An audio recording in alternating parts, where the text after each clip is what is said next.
Recordamos y decíamos que va a haber factores y es que ahora vamos a pasar ya directamente a revisar cuáles son los estados límite de falla que se pueden presentar en un elemento que trabaja a tensión.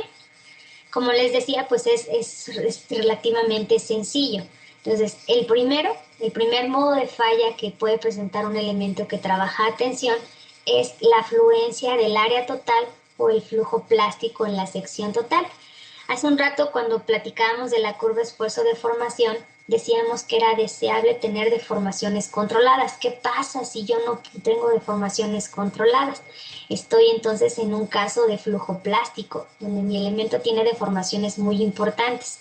Cuando eso sucede, pues si yo empiezo a jalar mi material de la parte pues donde está conectada, evidentemente va a tener la respuesta. Si yo empiezo a jalar mi material, pues hay una parte donde se va a empezar a deformar tanto que la sección se va a tender a ser incluso pues más esbelta, más flaquita. De esa parte pues puedo disminuir considerablemente el área total de mi sección, lo cual, como ya lo explicamos, el área va a tener una influencia directa en la respuesta estructural del elemento. Entonces, debo evitar eso. Ese es el primer estado límite de falla con el que yo voy a trabajar. Recordamos que tenemos que revisar estados límite de falla que están asociados a que la estructura no pierda resistencia en nuestros elementos. Entonces tenemos que garantizar que la sección transversal que yo estoy proponiendo sea adecuada para resistir esta afluencia de mi elemento. La segunda es la fractura de la sección neta. ¿Qué pasa cuando yo aplico una fuerza muy grande en esta sección transversal y no es suficiente para resistirla? Y además de ello, yo estoy colocando perforaciones en mi perfil. Cuando eso sucede, puedo generar también secciones débiles en esos puntos donde se están haciendo las perforaciones, de tal manera que puede generarse la fractura de la sección neta. No es muy común en elementos de acero, pero sí puede llegarse a dar el caso si yo no propongo una sección adecuada para que resista la carga a la cual está impuesta. Y por último, cuando se generan conexiones atornilladas, normalmente pues estas se colocan cerca de la parte inicial o final de nuestro elemento para conectarlo con otras partes de la estructura. De tal manera que también genero una trayectoria de falla que me puede generar lo que denominamos un bloque de cortante. Es decir, un punto, una sección en donde esta parte de que está conectada se queda en la estructura y la otra del perfil se desprende de ella. Entonces, ese es el tercer estado límite de falla que yo debo revisar. Entonces, voy a evitar a toda costa que mi elemento se plastifique. Aquí está incluso representado de manera gráfica más gruesa cómo es que se presenta esa plastificación del elemento en la sección donde tenemos una deformación importante. La sección transversal pues ya se vio disminuida de manera drástica, ya tenemos aquí una situación de gravedad importante. Debemos evitar que si esa sección ya se volvió débil, se llegue a romper. Entonces eso es la fractura en el área neta. Y finalmente, debemos evitar que a partir de la colocación de las condiciones de nuestra conexión, pues se genere un bloque de cortante. Aquí se ve de una forma más sencilla cómo es que tenemos esta conexión en la que tenemos estos tornillos y podemos imaginar que si estamos conectando nuestro elemento en esta zona, a la estructura, pues se puede quedar unida esa parte a la estructura y el elemento desprenderse, generando así un bloquecito que se va a quedar unido a la estructura y lo demás se va a ir. Entonces, eso es lo que nosotros denominamos bloque de cortante, en el cual también tenemos que revisar el aplastamiento en los agujeros. ¿Cómo se presenta el esfuerzo de aplastamiento? El esfuerzo de aplastamiento recordamos que se genera cuando tenemos la unión el contacto de dos elementos estructurales. Aquí tenemos los elementos estructurales de que se están uniendo y también tenemos los tornillos que también son elementos estructurales. Entonces ellos pues van a generar un aplastamiento. Si yo jalo este elemento para acá y se quedan aquí los tornillos van a tender a aplastarse sobre la sección transversal de mi elemento. Entonces, eso también está referido en las normas para poder llevarse a cabo esta revisión. Entonces, como ven, son 3 estados límite que tenemos que revisar en tensión. Y ustedes ya hicieron el resumen de la norma y vamos a explicar cómo influye cada uno de estos parámetros y cómo vamos a calcularlo para poder hacer la aplicación de la misma. Vamos a empezar con la resistencia a fluencia del acero. Y aquí obtener esta resistencia es bien fácil.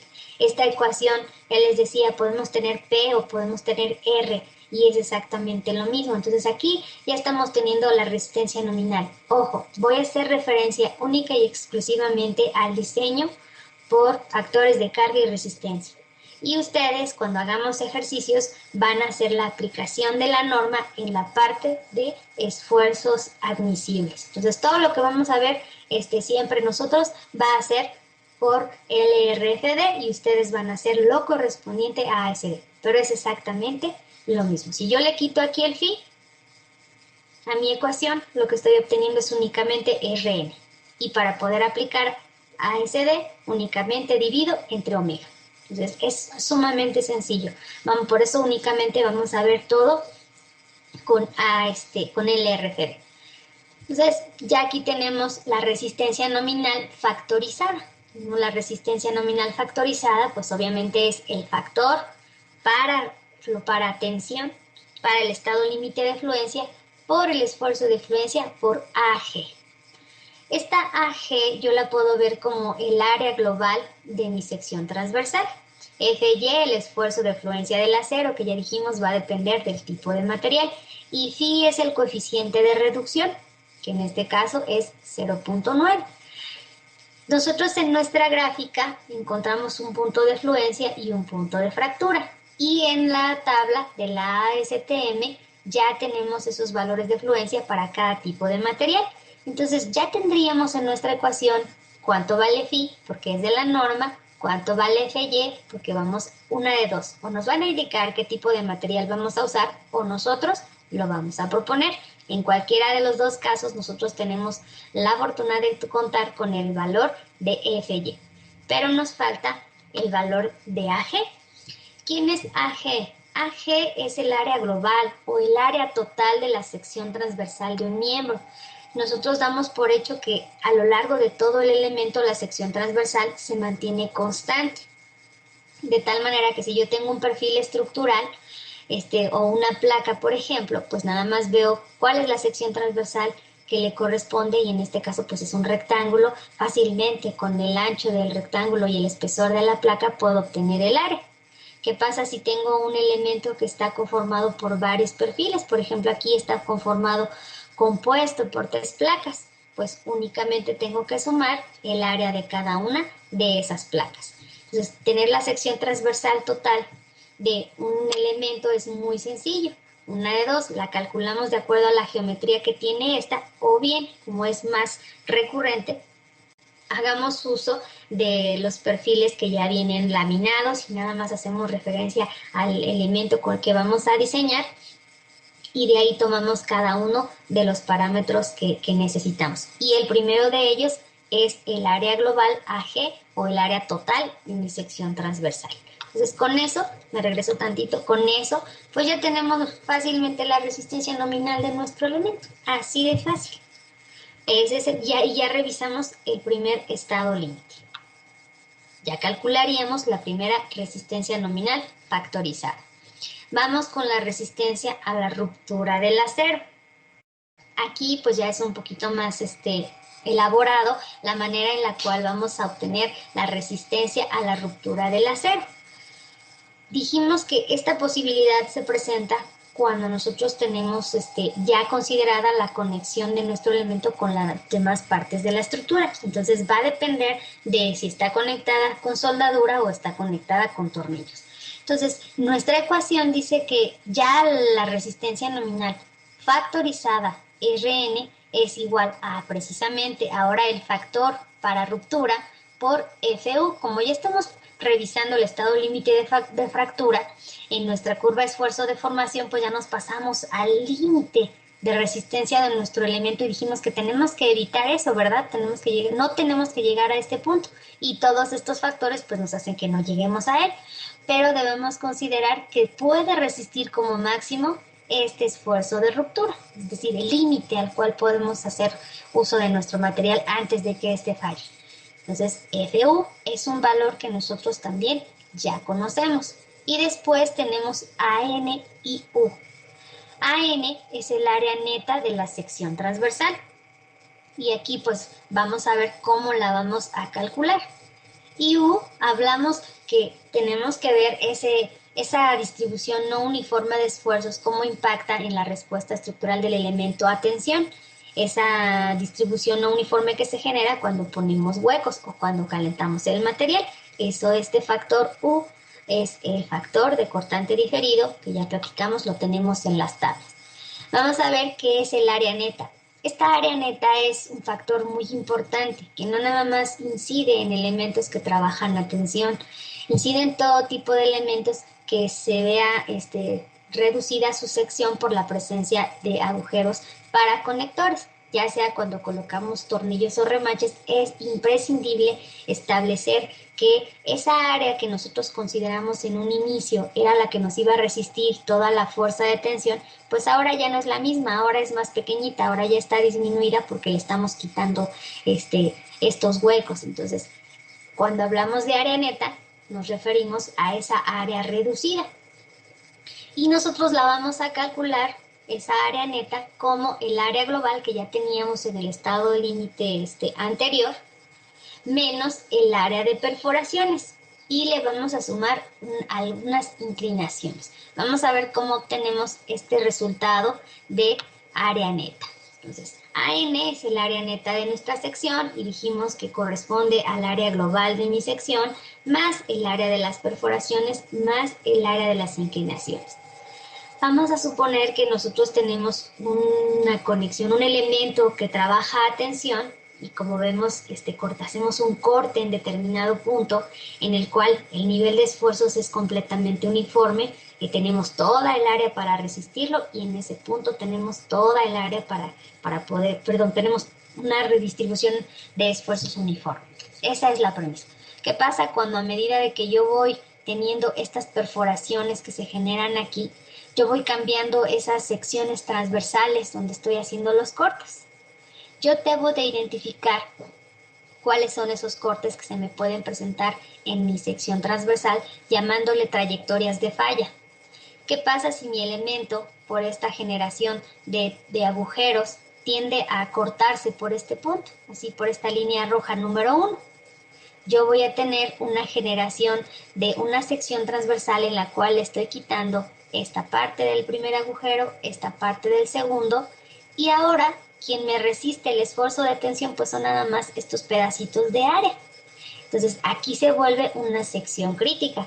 Por eso es importante determinar esas trayectorias de falla. ¿Para qué? Para que yo identifique también cuáles secciones transversales se vuelven críticas para resistir mi esfuerzo de tensión. Entonces aquí ya esto que está en rojo, sombreado, son las áreas que nosotros le estamos quitando. Pero también identifico que por la posición que tienen mis tornillos, yo puedo generar otra trayectoria de falla en la cual empiezo en la parte superior, puedo generar esta diagonal y nuevamente bajar para terminar ese corte. De tal manera que pues ya no tengo nada más estos 3 pedacitos de área para resistir, sino que ahora tengo una parte superior, una parte inclinada y otra parte inferior. Entonces, si yo comparo estas dos áreas, tengo que determinar cuál de las dos es crítica, cuál de las dos secciones sería crítica, la que me represente una menor área para resistir mi esfuerzo de tensión. Entonces, ¿cómo voy a calcular mi área neta? Al área global que yo tengo, que es al área que ya vimos vamos a obtener de acuerdo a la sección transversal que tenga o al perfil que me marque el área que venga en el manual, este valor ya lo conozco, a esa área yo le voy a restar el número de perforaciones, que es este número n, este gato n, me representa el número de perforaciones en la trayectoria que yo esté identificando. Esto lo voy a hacer para cada trayectoria de falla. Por ejemplo, en el primer caso tengo 2 perforaciones, entonces aquí tendría 2 por el diámetro efectivo. Y el diámetro efectivo no es el diámetro del tornillo. No es el diámetro del tornillo, sino que a ese diámetro del tornillo del perno le vamos a aumentar 3.2 milímetros. Luego lo voy a multiplicar por el espesor que yo tengo de mi elemento donde lo estoy conectando. ¿Por qué? Porque recuerden que le voy a quitar este pedacito de área, entonces le voy a quitar esta área, este cuadrito más este cuadrito, pues es 2 veces el espesor por el diámetro, que son estos 2 cuadritos que yo le estoy quitando. Con eso ya tendría para la primera trayectoria, pero si yo tengo inclinaciones en las trayectorias de falla, pues aquí no le estoy restando, esta área se la voy a sumar. Entonces le voy a sumar el número de inclinaciones, por ejemplo para la trayectoria número 2 sería una inclinación y lo voy a multiplicar por un valor S.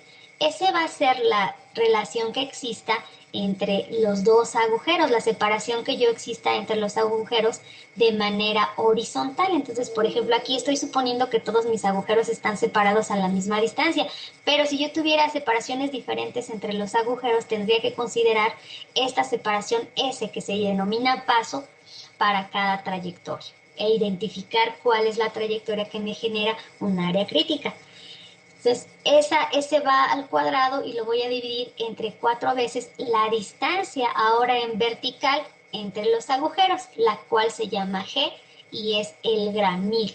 Entonces, el gramil pues me representa la separación vertical entre agujeros donde se genera cada inclinación y nuevamente lo multiplico por el espesor para que me dé este pedacito. Porque si ustedes se fijan, lo único que estoy haciendo es aplicar el teorema de Pitágoras para obtener esta inclinación y lo multiplico por t porque quiero este rectangulito de área. Entonces, en todas mis cálculos de área neta, al área global le voy a restar el área que se genera al momento de hacer esas perforaciones. ¿Por qué es que yo tengo que considerar un diámetro mayor al diámetro de mis tornillos cuando yo realizo perforaciones? Bueno, cuando yo realizo perforaciones, estas las voy a hacer con un punzón, con un taladro, con un equipo especializado para realizar esos huecos. Sin embargo, yo tengo que dejar una holgura. ¿Para qué? Para que cuando yo pueda hacer las conexiones en obra, estas se puedan realizar sin problema. Entonces, ¿qué pasa si, por ejemplo, yo tengo un diámetro de tornillo de media pulgada y el hueco lo dejo exactamente de media pulgada? Cuando yo quiera conectar, pues eso me va a costar trabajo, va a ser difícil que yo pueda hacer esa conexión. Entonces, lo que yo hago es a ese diámetro del tornillo le voy a sumar 1.6 milímetros con la finalidad de que yo tenga una holgura para poder hacer esa conexión.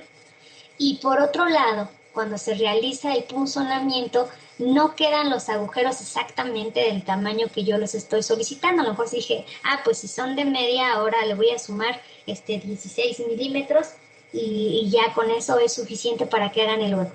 No, cuando se hace el hueco, pues puede que esa broca que está haciendo la perforación llegue a ser un poquito más grande ese hueco. Entonces, a lo mejor en la parte superior pues sí quedó bien realizado del diámetro requerido, pero en la parte de abajo pues se ha removido otro poco de material y ha quedado más grande mi diámetro.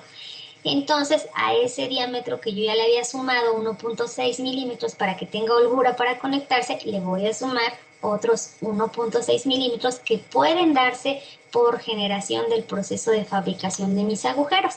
Entonces, siempre que quiera calcular el diámetro efectivo de los huecos que voy a tener, al diámetro del perno le voy a sumar en total 3.2 milímetros. Los primeros para tener holgura, los primeros 1.6 y los otros para tener considerado el proceso de fabricación. Es común de hecho que nada más se le sumen 3 milímetros porque pues es más fácil, pero y porque los diámetros pues de los tornillos así no los permiten, pero estrictamente en la norma viene especificado cómo tenemos que considerar estos 3.2 milímetros. Para perforaciones, es lo que les decía hace un momento, para perforaciones estándar nosotros consideramos que los agujeros tienen un diámetro de 3 milímetros y nada más le aumentamos el 1/8 mayor que los tornillos. Entonces, porque es mucho más fácil sumar 3. Y como vamos en pulgadas, si nosotros lo convertimos, efectivamente le estamos sumando 3.2 milímetros. Entonces, siempre que queramos calcular el diámetro efectivo, le sumamos 3 milímetros o nos vamos a los 3 milímetros de pulgada siguientes para considerar el diámetro efectivo. Con eso, nosotros ya tenemos calculada el área neta de nuestro perfil. Ya tenemos phi, FU y el área neta. Y nos falta el factor U. ¿Qué es el factor U?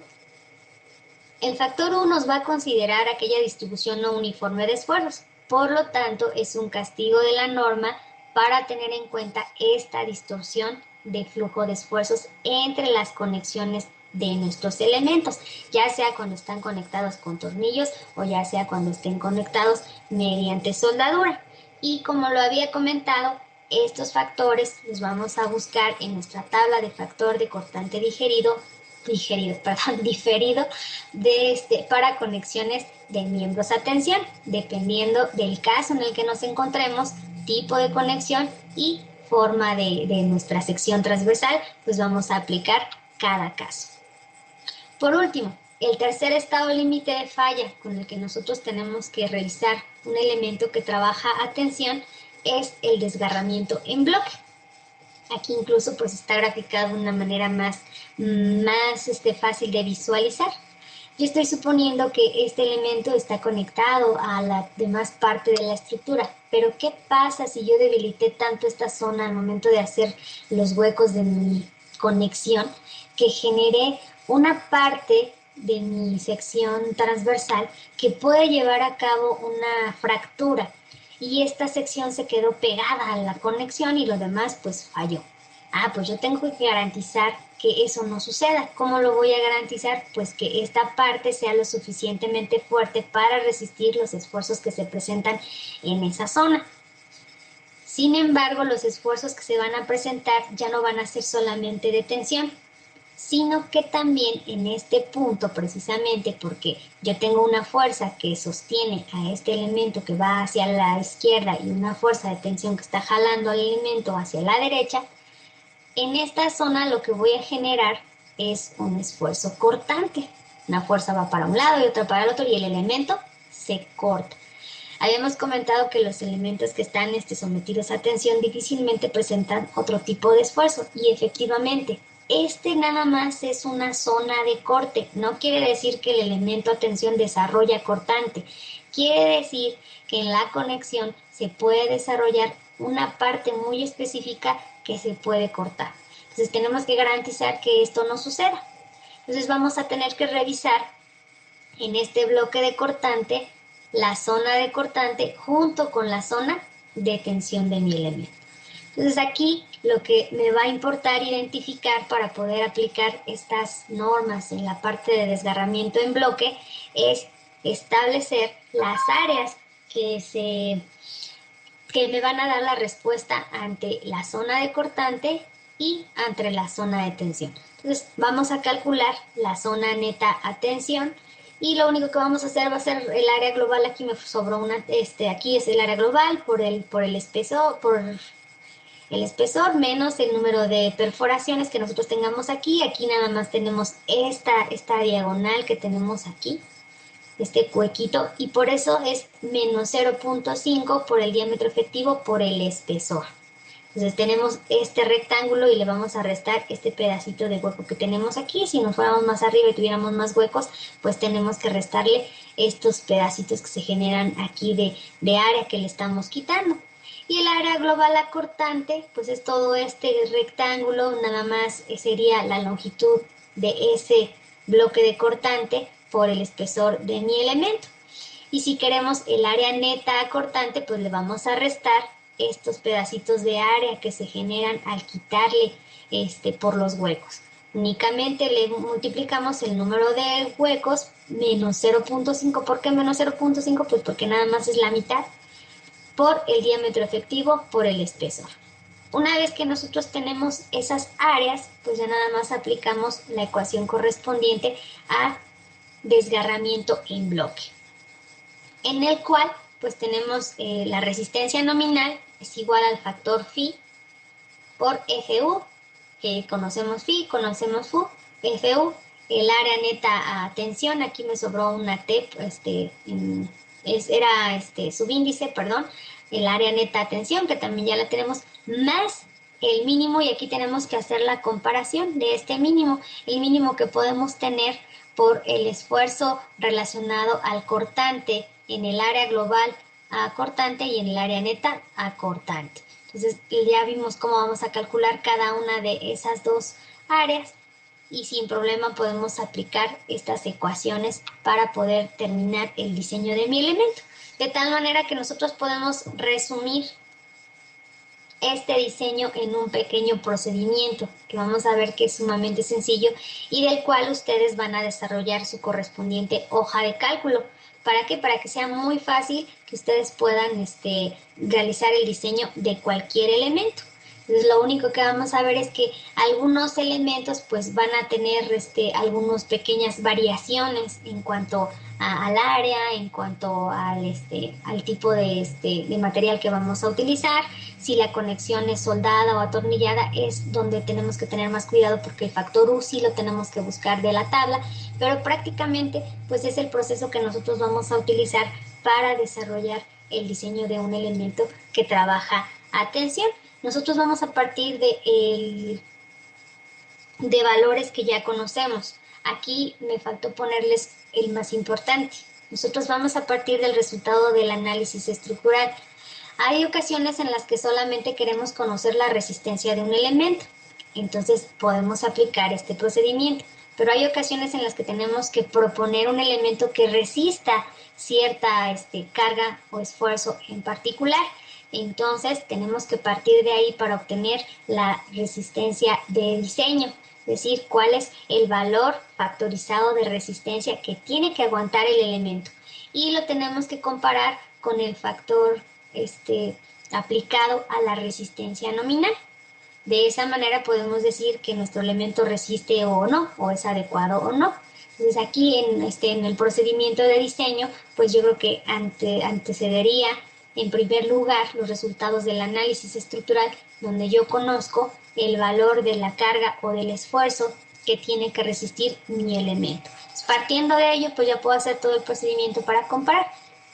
Yo, como les decía, voy a proponer o o de acuerdo a los datos que yo conozca, puedo tener los valores de esfuerzo, de fluencia y de ruptura de acuerdo al tipo de material. Ese sería un dato que yo tengo para poder realizar mi diseño. El diámetro efectivo.